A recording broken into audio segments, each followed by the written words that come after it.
Simmel developed epilepsy at the age of 2. Unfortunately, his epilepsy did not allow him to participate in regular activities like other kids. He couldn't hop, skip, eat dinner at a table with sharp utensils, or even go to the bathroom on his own without the fear of hitting his head and having a violent seizure. However, this didn't stop him. At the age of 16, his father gave him a basketball and realized that playing basketball was a dream of his. He continued to have seizures, unfortunately. At the age of 16, he attended a basketball camp where he had an epileptic seizure, and the camp unsuccessfully tried to remove him. It was from this experience that Mike knew that he needed to change the stigma around epilepsy, special needs, and sports. He started in 2005 with his father Bouncing Out the Stigma, which is a camp program that has grown very big across the country for people with special needs to play basketball, feel empowered, and know that they're not alone and very valued. Mike also has professionally played basketball in a variety of different settings, and he is a basketball guru, to say the least. We welcome Michael to be speaking with us today. So can you tell us a little bit about your journey with epilepsy and where you are now as an adult? Absolutely. When I was 2 years old, I was first diagnosed with epilepsy. I had my first seizure when I lived in California. I was eating an English muffin, and I was sitting on a stool, and I fell off the stool and started going into seizures. And they took me to the hospital, and they realized I had epilepsy. And from then, between the ages of 2 through 6, I had tonic seizures. And I would be walking some places with my parents, or just sitting at the table or doing anything, and just would drop. And we had to do different things like, do picnic nights where we would do things like put the blanket on the floor, and we'd have meals on the floor and give me plastic utensils. I needed help doing the simplest things like, going to the bathroom. Like, I'd be braced because they were afraid that my head would hit the toilet, and like just simplest things. Like, I needed help doing those. Always under the watchful and careful eye of my parents. I couldn't go swimming right away. I couldn't ride my bike right away. It was really, really scary. And, it was hard for me growing up, and it was really, really scary. And then as I got older, when I was about 6 or 7 years old, my doctor said, you know what, the tonic seizures you can outgrow. It's something that you've outgrown, but you never know what could happen down the road because they may come back in another form. I was happy I didn't have to see him anymore, and I didn't have to go to the doctor anymore. And it was kind of a break, but I was a little bit worried what he said, but I was still happy that I didn't have to do any blood tests. So something happened to me along the way, though. I was growing up, and 16 years old, I had a seizure at a basketball camp as my seizures came back 10 years later, and the camp wanted to send me home. And then between the ages of 16 to 30, I'd say 34, 34, 33, I started having several grand mal seizures a year. I had some petite mal seizures, and it was pretty rough for me. And I still take medication. I haven't had a seizure in 10 years, thankfully. Knock on wood. Congrats. Knock on my brain right there. And but I still take medication every day, and I take 10 pills for my epilepsy, and I take Depakote ER, and I take Zonegran. It's a great asset to grow and just grow through this thing. And I think that it's made me stronger. It's made me a better individual. And I just think that, I'm blessed because, it could have been a lot worse. I've been in really scary situations where I've fallen down stairs having epilepsy. I've fallen down a 30-foot flight of stairs in college. I've had seizures where I've been in the shower and I've banged my head on the porcelain in the shower, and I've fallen down. I've done a lot of crazy things because of epilepsy where I had no control over it, but it was just really, really scary. Yeah. I'm sure these have not been easy times. No, but you just learn to grow through the adversity, because the adversity makes you stronger. Exactly. And with your medication, have you experienced side effects that have prohibited you from, really feeling like, you're living a fulfilling life, or have the side effects been minimal to none? Absolutely. There really have been no side effects. Maybe a little hair loss or something, but no, I was Right. joking. No, but I really haven't had any side effects from the medications that I know of. I didn't really never look too much into it or delve too much into it. I just kind of took my medication, and as I grew with my maturity in my own body, my medication, I think, grew into my body too, so that now I'm 10 years seizure free, and the adaptability with my medication, I never want to change it. So I never want to mess with the good thing, because my personal feeling is that as somebody with epilepsy that's 10 years seizure free, I never want to take that medication away and say, I'm good to go. I don't need my medication now. I want to keep taking my medication, and no matter what happens, I want to be good to go. Yeah, for sure. I'm on medication, and without my medication, I have no idea like where I would be, Exactly. quote unquote. Exactly. Medication is a godsend, quote unquote. Unfortunately, sometimes there are debilitating side effects that can affect an individual. But if there are minimal side effects, it's great. And talking to me, my medication has very little side effects. I actually often side say effects I love my medication because it helps. I love my medication. I do get side effects like from one of my medications. I do get my hands tend to shake a little bit when I talk, or even when I hold my hands out a little bit, they tend to tremor. That's a minuscule side effect, and if I have to worry about my hands tremoring and not having a seizure, then I think I'll be okay with the tremor in my hands. Right. Yeah. You can take the minimal side effects. I could take that other than having a seizure and falling down a 30-foot flight of stairs. So I'll take the good with the bad. Yeah. Clearly, you've had a rough times with your epilepsy. Have there been times where you have lost hope and felt hopeless? And if so, how have you pushed forward and persevered? To tell you the truth, there has been times when I felt hopeless. When I was in college and high school and college especially, because as you know, when you're in high school and college, those are the times in your life when you're most vulnerable. And those are the times in your life when your body's changing, you're changing, you're going through a lot of different things, you're meeting a lot of new people, you're going through different relationships. Even in my professional life too, I was going through a lot of different things too. And it was tough, having something like epilepsy, where there's a lot of the understanding of the condition is hard, and you push people away because you don't understand what's going on with you. And that was a hard thing with me, because I would have a seizure or something bad would happen with me, and I'd push people away, and I'd go into my own isolation and just go play basketball, or go shoot baskets, or go lift weights, or just go into my own little hole and just say I can't be bothered by people, and just I would push people away. And that was a really bad thing, and I should have never done that, but I regret it. And I'm here to say that you should never do that. You should always embrace people, because in embracing people, they're there to help you. And I was wrong in doing that, and I don't think you should ever do that. But the one thing you should always keep is close to your family, because the family will always be there for you. And I'm actually blessed, because I've never done that to my family. I've had strange spells, but I've always been there. My family has always been there for me through thick and thin, even when I've been a little strange at times. So, yeah.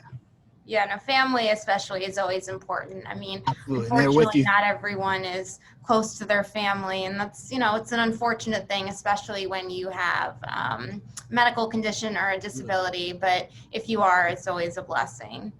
If you're blessed to have a good family, you got to stay with your family, because they're gonna ride you even through thick and thin, even when you're not doing so well, or when you're being a pain. They're gonna be with you no matter what. And sometimes I could have been the biggest pain in the world. So, I bet, I mean, I'm sure my mother could say the same thing. I thought you were going to say, I bet you were a big pain to me. No, it I'm all just goes joking. smooth. I mean, it's not smooth sailing. Yeah, I understand. Yeah. Yeah. How did you get into basketball, and what has basketball brought to your life? That's a great question. So that's a really good question. So, basketball. Well, when I was a kid, I was in special education gym class, believe it or not, and I couldn't skip. I couldn't skip. Like I would skip and fall over, and I couldn't do a jumping jack. I couldn't do a jumping jack. With simple stuff like. And in special education gym class, they would do different things like these different exercises, and if you completed them, you get a star, and that's where you get a star at the end of the day, and that's where I built my competition mechanism up, because I felt that if I built enough stars, I would get more stars than the other kids in class. Well, that's a side story, but that's just something you should know, that a little bit about me. I was very competitive as a little kid, even though I couldn't do a lot of things. But my dad saw this, and he said, I love basketball. My dad played basketball his whole life, and he was a great player in high school, and he loved Larry Bird and Magic Johnson. And I would always watch the games on TV with him, Larry Bird and Magic Johnson. That was the time in the 1980s when the Lakers and the Celtics were very big on TV. And so he gave me a basketball one day, and we had a hoop in the cul-de-sac. And so I would dribble the ball, and I would just shoot it in, and I would say, Larry Bird, help me now. And I would shoot the ball, and it would go in. And I was like, this is pretty cool. So I would dribble the ball everywhere I went. I dribbled down the street. I had a dog. I would dribble when I walked my dog. I had the only dog in the neighborhood that's head would bounce. I'm not playing. My dog's head didn't do that. But I would dribble when I walked my dog. I would dribble going to school. I would dribble everywhere, all over the neighborhood. All the people knew me in the neighborhood as a kid that dribbled with the ball. They knew me as a kid with the ball attached to his hand. They said, this kid is going places. So I always was everywhere with dribbling the ball, and it led to such great things. And basketball is just taking me such great places. I mean, it's taking me from the simple gyms to Allendale, New Jersey, to Madison Square Garden. So it's being honored at Madison Square Garden. I mean, how cool is that? So Amazing. And then playing professionally too. That's been such a cool thing, playing for the Harlem Wizards for 14 years. That was a really cool thing too, being able to make people laugh and people smile doing tricks with a basketball. So I was a kid that, couldn't skip, to now a kid that can dribble 4 basketballs and make people smile while doing it. And that's can't have a such better a gift. life than that. Yeah, can't get better. Yeah, it's amazing. Like you said earlier, you were at basketball camp at the age of 16 and had an epileptic seizure. Were you ever bullied, or, how was that experience? I mean, unfortunately, the camp tried to remove you. And, a lot of people with disabilities feel bullied and, socially isolated. So how did, if anything, did this play out with you, when you were at basketball camp? When I was at basketball camp, it was tough because when I got there, I was having a great week, and I was there, and I was rated as one of the top 10 point guards at the whole camp. Meaning I was one of the top kids who was at my position at the camp after tryouts and putting teams together. A camp of over 400 kids, I was one of the top players at my position at the camp. And I was only a junior in high school. And this was a camp that had all college coaches come from all over the country. They had like 300 college coaches come from all over the country to scout players. And This was like a great thing for me, because this is where I wanted to be. And everything was working out and lining up the way I wanted to line up. But then that Wednesday camp was from Monday to Friday. And that Wednesday of the morning, I was going to take a shower, and then I fell in the shower. And before I fell in the shower, I guess I blacked out and had a seizure, and somebody saw me in the bathroom having a seizure.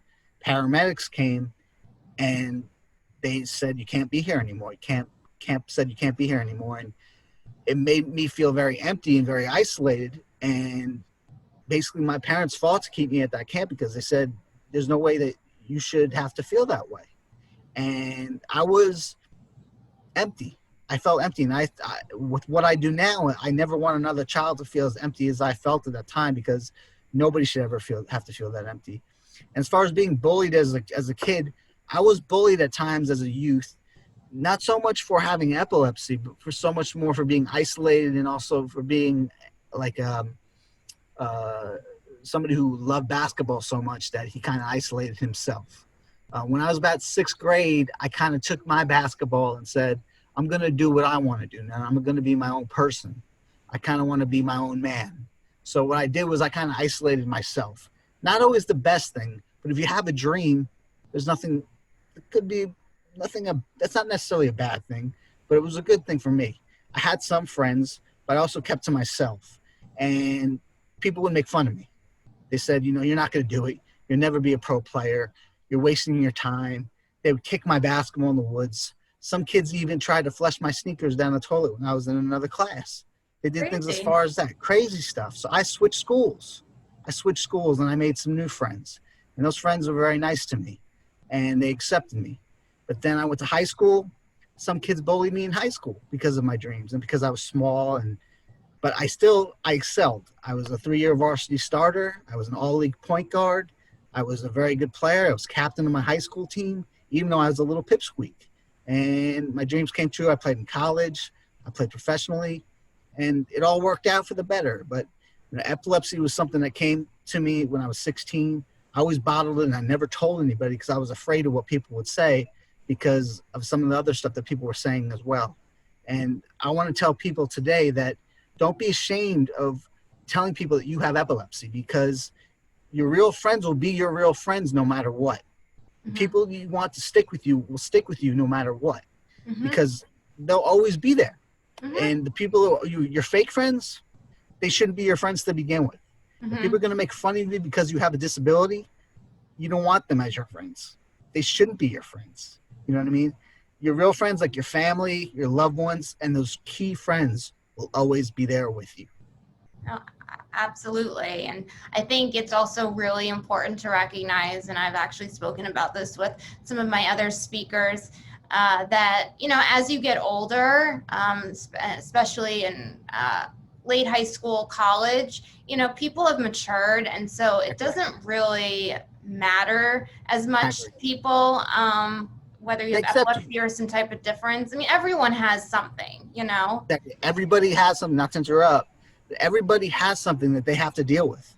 Some people may be from a different economical background where they kind of say, wow, I'm in my own place. Somebody may have a disability. They say, I'm in my place.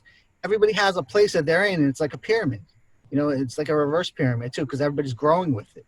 Everybody's growing within each other, and they're going to find their niche, that niche that they can fit in, and everybody's going to grow together. And it's amazing that there's more people out there like us that have their own one little area that they fit into, because everybody's so unique and everybody's so special. Everybody's special. So what makes us all different is what makes us all great. And that's what it's all about. What makes us different is what makes us special. And what makes us special is what makes us great. Absolutely.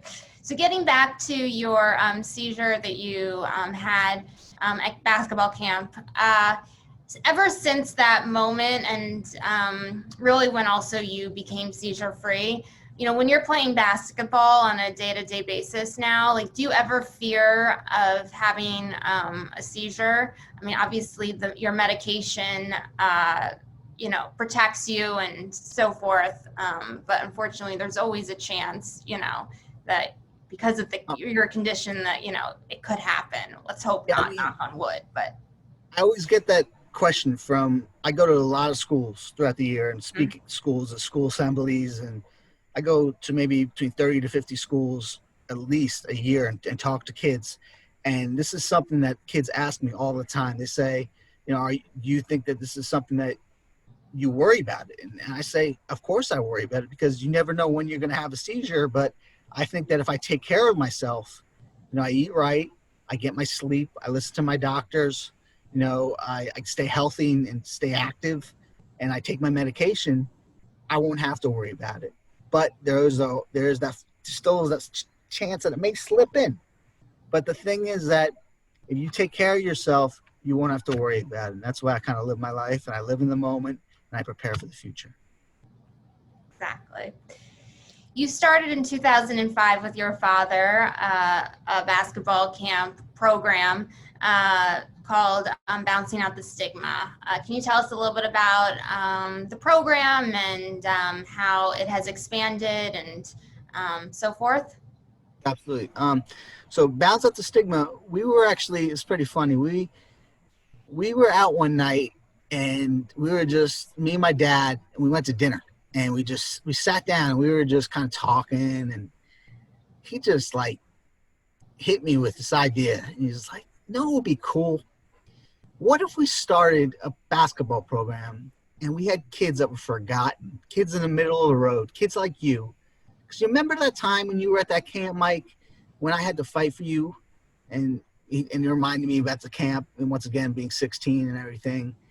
And I said, Dad, I said, you read my mind. I always wanted to come to you with this idea, because I always go to him with my ideas. It's like, if you asked him, he said, I'm just a crazy idea man. And he said, I always wanted to do this.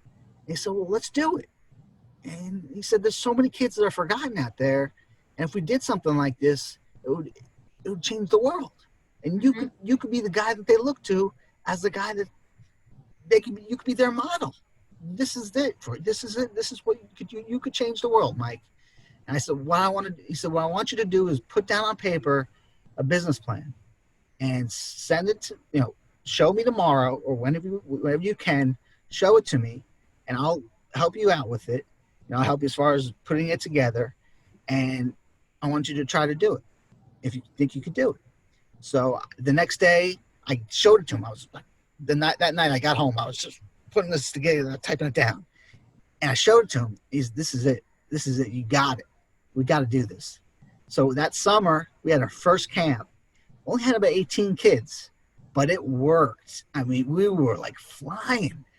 And never forget your first camp, because it was just like, it made a mark. I mean, it was an indelible mark that I will never forget. And those kids had such a fun time.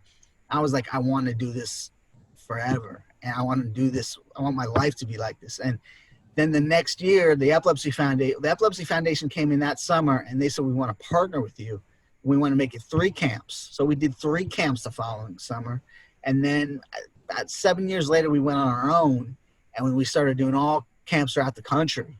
So now we've been in over 25 states throughout the country doing camps. And camps and clinics, actually, I should say. Mm-hmm. Camps and clinics, because clinics like 1 or 2 day events that we put on. We worked with NBA teams, we worked with colleges, we worked with major nonprofits, major corporations. So anybody who wants to put on a camp, they'll come to us and we'll put it on. And they'll come to me, and I'm like a one-man crew. I'll go and run your camp, and we get the kids and we get some people and we round it up and we make it work. And it's so cool, like, to see these kids begin. It's like you're morphing clay. You see them begin, and some of the kids can barely dribble to start. That by the end, some of them are dribbling 2 basketballs, or some of them wrapping the ball around their head and around their waist and doing these different tricks and stuff. And then they have a smile on their face, and you're just like, we created that just by showing them a couple things, and they smile, and they get their own basketball they get to take home, and they get an award, and they're pumping their fists, and they're going crazy. Their parents are crying, and you're like, did we just do that? Like, this is amazing. This is like the greatest thing. It's awesome. It's just an awesome feeling. Yeah. How do you see, and you mentioned a little bit about this, but how do you see from the camp, the kids grow physically and mentally? Oh my goodness. It's like, when we see them, when we do like a 5-day camp, the growth from that, we'll have some kids cannot dribble during the beginning of the week. Maybe they'll dribble 5 times. Then by the end of the week, they can dribble up and down the court. Something as simple as that says a lot, because it shows that their growth in their motor skills, we've taught them something that they can take home and work on as they get their own basketball, because everybody gets their own basketball and t-shirt.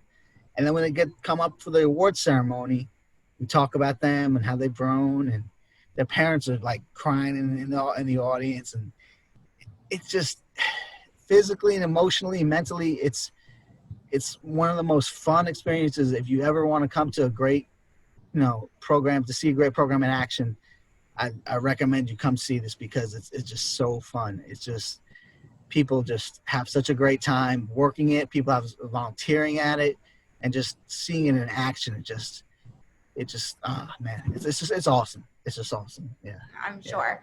Yeah. So many kids who have epilepsy or special needs are frightful or scared to go to a camp, with sports, especially when they have medical conditions.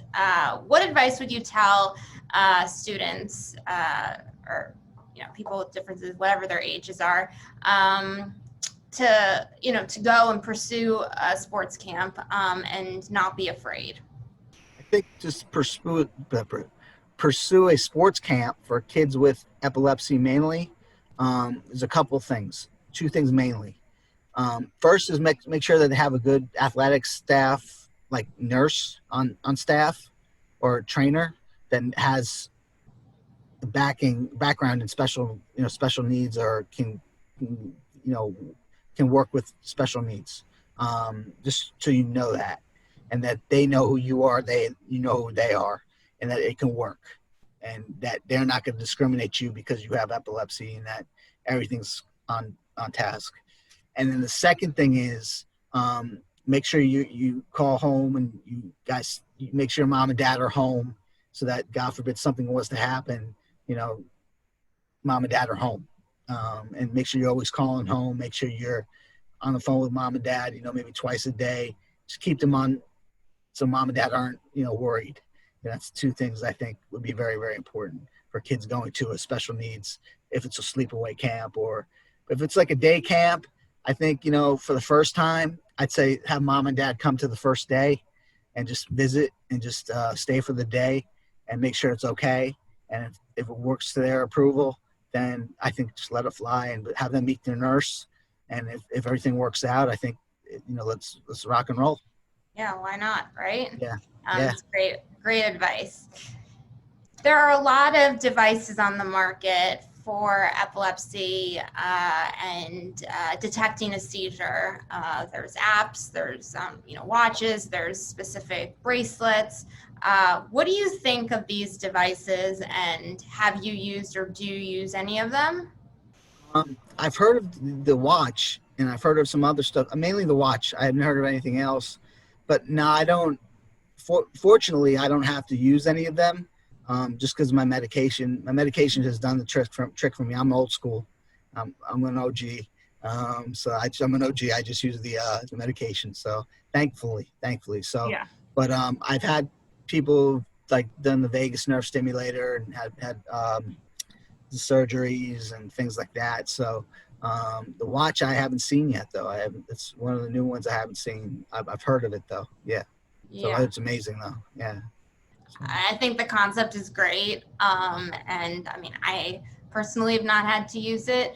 But I know there's traffic around these, new devices, and I don't think everyone believes in them. So I thought it was important to get your opinion on them.